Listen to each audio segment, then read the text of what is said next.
Hello everyone, কেমন আছো সবাই? আশা করছি সবাই ভালো আছো। তো চলো আমি কি করি দেখো। আমি ওই যে আমার বাড়ির মধ্যে ছোট ছোট ঘাস হয়ে গেছে, জঙ্গল দেখতেই পাচ্ছ। ছোট ছোট ঘাস, এই যে ছোট ছোট ঘাস, এগুলো চারদিকে হয়ে গেছে। যেহেতু এখন বর্ষাকালে মশা টশা হয় প্রচুর, এই জন্য এগুলো একটু পরিষ্কার করে দেবো। উঠিয়ে উঠিয়ে ফেলে দেবো। এখন ছোট আছে তো, এখন ছোট আছে আর মাটির তলাটা নরম আছে, উঠাতে সুবিধা হয়। উঠিয়ে এই যে ফেলে দিচ্ছি। ফেলে আর বড় হয়ে গেলে না, তখন তুলতে ওঠাতে অসুবিধে হয়। শিকড় মানে মোটা হয়ে যায়, উঠানো যায় না। আর বর্ষাকালে কি হয়, মাটিটা নরম থাকে, সুবিধা হয় ওঠাতে।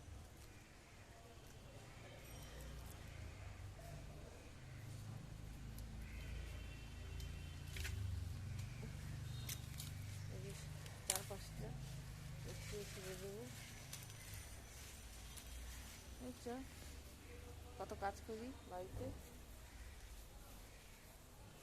সব কাজ করি, সব বাদ নেই।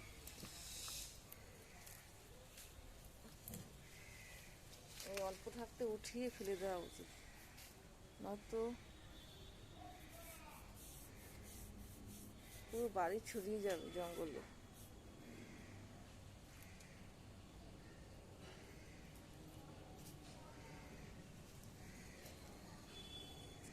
এই যে এখানেও একটা ফুল গাছ হয়ে গেছে, এই নিজের থেকে ফুলের চারা হয়ে যায়।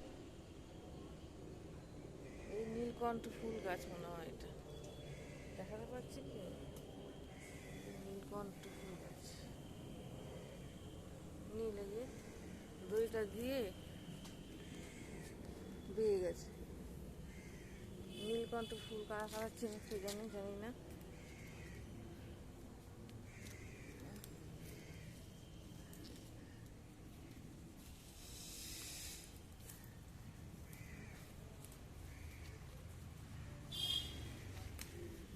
এই অল্প থাকতে উঠে ফেলে দিই, নয়তো অনেক হয়ে গেলে তখন আবার লোক লাগবে ওঠাতে, লোক দিয়ে ওঠাতে হয়। অল্প থাকতে নিজেরা উঠিয়ে দিলে আর লোক লাগে না। লোককে দিলে তো চার্জ দিতে হয়, চার্জ মানে পয়সা দিতে হয় না।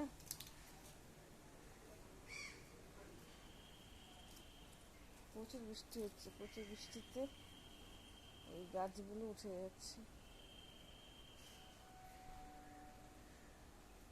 সত্যি এখন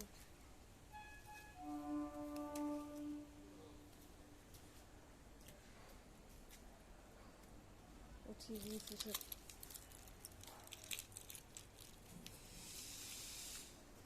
দু একটা থাকতে থাকতে উঠিয়ে দাও, কোনো সমস্যা হয় না।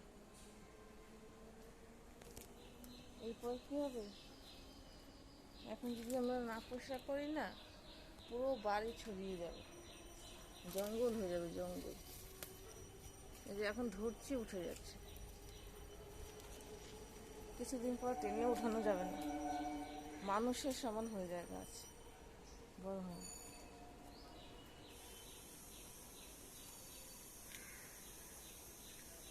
হয়ে গেছে একদম, ছোটো ছোটোগুলো ধরা যাবে না, একদম ছোটো ছোটোগুলো উঠানো যাবে।